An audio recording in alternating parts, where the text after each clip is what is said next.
I say in Rich Dad, Poor Dad, savers are losers because they save this. But I'd rather save this because this will be here 10,000 years from now.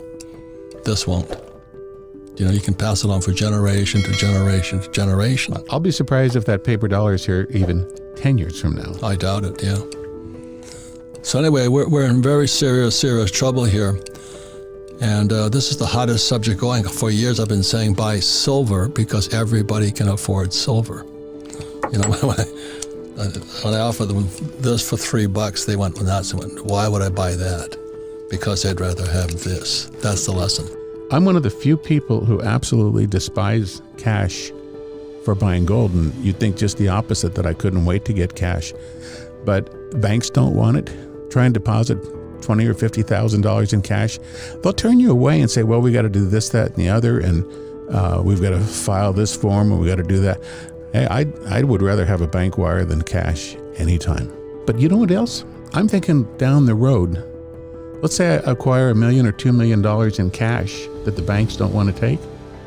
When this currency is repudiated, I'm going to be stuck.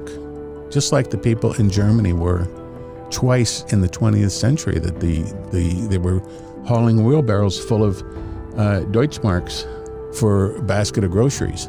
And fake money brought Hitler to power. Every time there's fake money, tyrants rise up because people know something is wrong.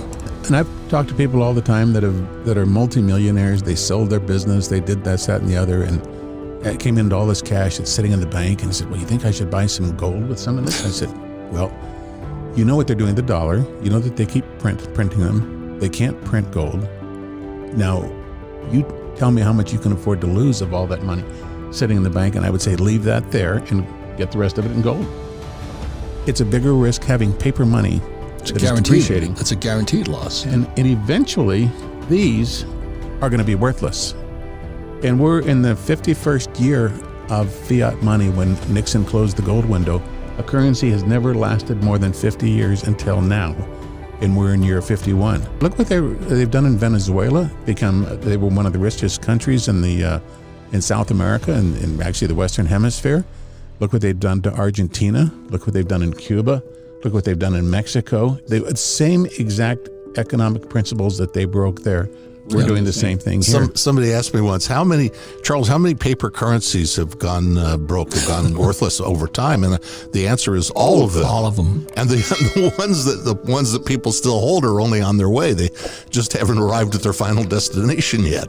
It's like I'm 17 years old in 1964 going, something's wrong here. And that's Gresham's law.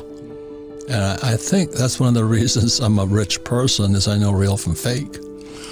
And then so when Nixon took the dollar off the gold standard in 71, I didn't really know what that meant, but the first course, I was in Vietnam in 73, I came back. 74, they made this legal. Remember that? It was illegal. So I had to smuggle that damn Kruger. I was in Hong Kong at the bottom of Krugerrand, South African Krugerrand in Hong Kong.